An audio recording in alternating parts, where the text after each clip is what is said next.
আসসালামু আলাইকুম বন্ধুরা, তোমরা সবাই কেমন আছো? আজকে আমরা আসছি দত্তপাড়া আমাদের প্রিয় রাসেল ভাইয়ের পেয়ারা বাগানে। এই যে দেখো পেয়ারা দেখাও, এই ভাই এই যে এখানে পেয়ারা দেখাও, কাছে এসে দেখো।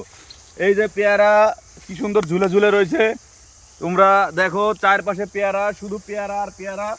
যে যতই খাবে পেয়ারা, এই যে খাচ্ছে দেখেন, এই যে পেয়ারা দেখো কি সুন্দর পেয়ারা, শুধু খাবে আর খাবে। আমি একটা পেয়ারা ছিঁড়ে দেখাই। হুম, দেখো এই যে দেখুন, এই যে দেখি একটু, হ্যাঁ সুন্দর পাকছে পেয়ারাটা। আমি এই যে ছিলাম বের করি টানে ছিঁড়ি, এই দেখে পেয়ারা, অসাধারণ পেয়ারা, সুন্দর, অত্যন্ত সুন্দর পেয়ারা। যত যদি খেয়ে দেখি কেমন লাগে। সেই স্বাদ, অসাধারণ, খুবই সুস্বাদু, অত্যন্ত সুস্বাদু। আপনারা যারা পেয়ারা দেখতে চান, হাত দিয়ে ছিঁড়ে খেতে চান, তারা সুন্দর করে চলে আসুন আমাদের দত্তপাড়া রাসেল ভাইয়ের বাগানে, কিনে নিতে পারবেন, অফুরন্ত জায়গায় এসে খেতে পারবেন।